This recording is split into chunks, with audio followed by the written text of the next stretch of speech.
Regardless of party, budget proposals from the White House typically don't get approved since the Constitution gives the power of the purse, obviously, to Congress.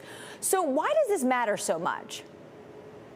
Well, it's a good point. I mean, a lot of this is sort of performative, right? It's a process that Congress will certainly have its say on. That said, though, it does give us our first big look at the entirety of the president's effort to boost the size and scope of the government.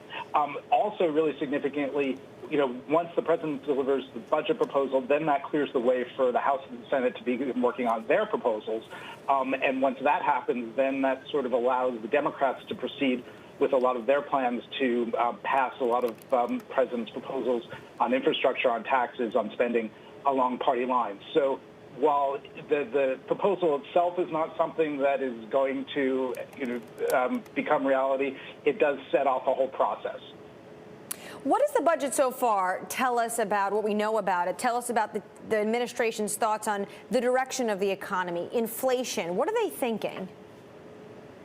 Well, they're predicting that the economy will grow at just under 2% per year for most of the decade, once you factor in inflation. And also, the administration is not going along with fears on Wall Street and elsewhere about rapid inflation, saying that consumer prices would never rise more than 2.3% per year. And the budget also expects that there will be a strong labor market, with unemployment falling to just 4.1% by next year, and then staying below 4% for the rest of the decade. Already, it's no surprise. We are seeing pushback from Republicans. I believe it was a senator from Indiana who called it absolutely crazy. What kind of pushback are we going to see, potentially from both sides, on this proposal? Well, you're right. We're of course going to see a strong pushback from Republicans there in the opposition. We are likely to see some criticism from Democrats as well, in particular when it comes to the president's proposal for defense spending. President Biden is talking about a 1.7 increase in defense spending to about $750 billion. And so that will lead to some problems in the Democratic Party, because you've got some progressives who say that's too much, and then you'll have others, more moderate conservative members of the party, who are looking for more defense spending. So, and of course, there'll be Republicans who will say that it's way too low.